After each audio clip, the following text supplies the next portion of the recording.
അപ്പോഴേ ചോദിക്കട്ടെ, ഇന്ന് പക്ഷെ കുസൃതി ചോദ്യമല്ല കേട്ടോ. നാളെ നമ്മൾ 2025 കിടക്കുകയാണല്ലേ.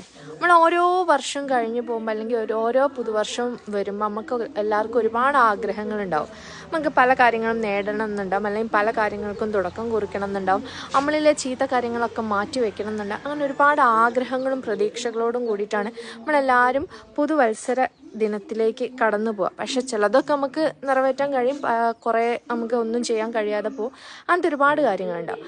അപ്പം ഞാൻ ഇന്ന് വന്ന എന്താ വെച്ചാലും, നിങ്ങൾ മാറ്റാൻ ആഗ്രഹിക്കുന്ന ഒരു സ്വഭാവം എന്താണെന്നുള്ളത്, അതല്ലെങ്കിൽ അടുത്ത വർഷം മുതൽ എൻ്റെ ഈ ഇന്ന കാര്യങ്ങളൊക്കെ എനിക്ക് മാറ്റി നല്ല രീതിയിലാക്കണം എന്ന് തോന്നുന്നത് എന്താണെന്നുണ്ടെങ്കിൽ ഒന്ന് കമൻറ്റ് ചെയ്യണേ. എനിക്ക് എൻ്റെ കാര്യത്തിൽ മാറ്റാൻ ആഗ്രഹമുള്ള എന്താ വെച്ചാൽ, എനിക്ക് പെട്ടെന്ന് ദേഷ്യം വരും. ആ ദേഷ്യം ഒന്ന് മാറ്റി ഒന്ന് കുറച്ച് കൊണ്ടുവരണം എന്നുള്ള നല്ല ആഗ്രഹമുണ്ട്. അപ്പം എന്താണെന്ന് എല്ലാവരും ഒന്ന് കമൻറ്റ് ചെയ്യണം.